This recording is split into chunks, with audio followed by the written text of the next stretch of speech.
রে ভাই? আসসালামু আলাইকুম। আপনারা সবাই কেমন আছেন? আশা করি আলহামদুলিল্লাহ সবাই ভালো আছেন। আসলে আমি আজকে আপনাদের সাথে যে বিষয়টা নিয়ে কথা বলতে চাচ্ছি, এতক্ষণে আপনারা টাইটেল এবং থাম্বনেল দেখে বুঝে ফেলেছেন যে আমি আপনাদের সাথে কি টপিক নিয়ে কথা বলতে চাচ্ছি। আসলে ভিডিওটা দেখার আগে আমি আপনাদের সাথে যেটা শেয়ার করতে চাচ্ছি, আসলে বিষয়টা হলো আমার গাড়িটা খুবই স্পিডে ছিল। আমার কন্ট্রোল করাটা খুবই টাফ ব্যাপার ছিল। ইনশাল্লাহ আমি এটা বলতে পারি যে আলহামদুলিল্লাহ আল্লাহর রহমতে আমি বেঁচে গেছি। আসলে আপনারা দেখতে পারতেছেন আমার গাড়িটা কি স্পিডে ছিল। অন্য সাইডে যেতে পারতাম, আসলে যাওয়াটা পসিবল হয় না। এখানে আসলে মূলত দোষটা কাজ ছিল। আপনারা পুরো ভিডিওটা দেখে প্লিজ আপনারা কমেন্ট করে আমাকে অবশ্যই বলবেন যে এখানে দোষটা কাজ ছিল। হে এভরিওয়ান, আসসালামু আলাইকুম, welcome to my YouTube channel Bappi সিনি ব্লগ। আজকে আবার মাইক্রোফোন চেক করার জন্য বেরিয়েছি, কারণ বুঝতেছি না আমি এমন অবস্থা হইতেছে কি, মানে খুবই বিরক্ত লাগতেছে। কারণ মাইক সাউন্ড টাউন্ড কেমন জানি হয়ে গেছে, বিরক্ত লাগতেছে। আসলে আমি বুঝতেছি না যে কী করবো। মাইক্রোফোন নিয়ে তো একটা প্যারার মধ্যে আছি, পুরাই একটা প্যারার মধ্যে আছে। আর আমার মনে হয় আমার হেলমেটের মধ্যে অতিরিক্ত বাতাস আসে, অনেক বাতাস আসে আমার হেলমেটের মধ্যে। আর এমনি যে কত সুন্দরভাবে কথা বলতেছি, কোনো সমস্যা নেই, অথচ যখন ভিডিওটা আমি শুনি, শোনার মতো হয় না। যদিও আমি জানি যে 40-50 গাড়ি রাখলে ঠিক আছে, এরপরে ঠিক নাই। তো আমি যখন লং ট্যুর যাবো তখন তো আর আমি 40-50 গাড়ি রাখবো এমনটা না, আমাকে হয়তো 90-90+। কি রে ভাই? কি রে ভাই?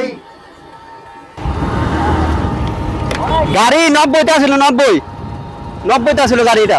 পাগল কি যে এক অবস্থা, মানে বিরাটটা লাগছে এখানে। এরকম জোরে গাড়িটা আসলো, আরো হর্ন দিতে ওই ওর কোনো খেয়ালই নেই। ওর কথা হলো ওই রোড যেমন পারতেছে। এটা কি রে ভাই? এটা কোনো কথা? আসলে বাংলাদেশ তো, কারণ মহিলারা যা বলবে তাই, পুরুষের কোনো কথা বলে লাভ নেই। মানে পুলিশ কথা বলা মানে ভুল ছাড়া আর কিছু না। সব ভুল তো সব পুরুষেরই হয়, মহিলা কখনো হয়। এখন আমি যদি মহিলাটা এখন কিছু করতাম তাহলে তো দেখেছে কি সবাই আমার বিপক্ষে থাকতো। অথচ ও যে এত বড় একটা ভুল করছে, ওটা যে পার হওয়ার সময় এদিক সেদিক তাকানোর দরকার ছিল, এটা করছে, করে নাই। এখন আমি যেটা বলতে যাই তাহলে আমি কি, আমি খারাপ, আমি এই সেই সব কিছু আমাকে বলা হবে। আসলে আইনের কাছে পুরুষ মানুষ যে কতটা ধরা, এটা একমাত্র পুরুষ মানুষই জানে। আর এমনিতে আমি একটু দূরে আসছি, এখন তো আরও সমস্যা, কারণ বাসার সামনে থাকলে একটা কথা ছিল, পরিচিত কেউ হলে তো দেখাইতাম ওরা কি আমি। আর আমাদের ওখানে এখন যদি এমনটা হইতো তাহলে বড় হিসেবে ধরতো সবাই। আরে ভালো ভাইবেশন করতেছে কাহিনি কি, ভালো রকম ভাইবেশন করতেছে তো গাড়িটা।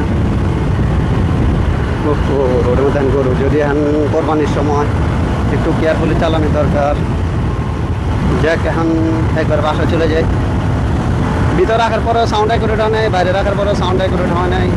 এরপরে যে কীরকম অবস্থা হয়, তাহলে ভাই ও মাইক্রোফোনটা আসবে, তারপরে ভিডিও করবো। আর গাড়ি বুঝতেছি না, অতিরিক্ত ভাইব্রেশন করতেছে কাহিনি কি। গাড়ি 70-এ আছে, চলতেছে, যদিও সময় ভালো সময় হয়েছে তো 6:08।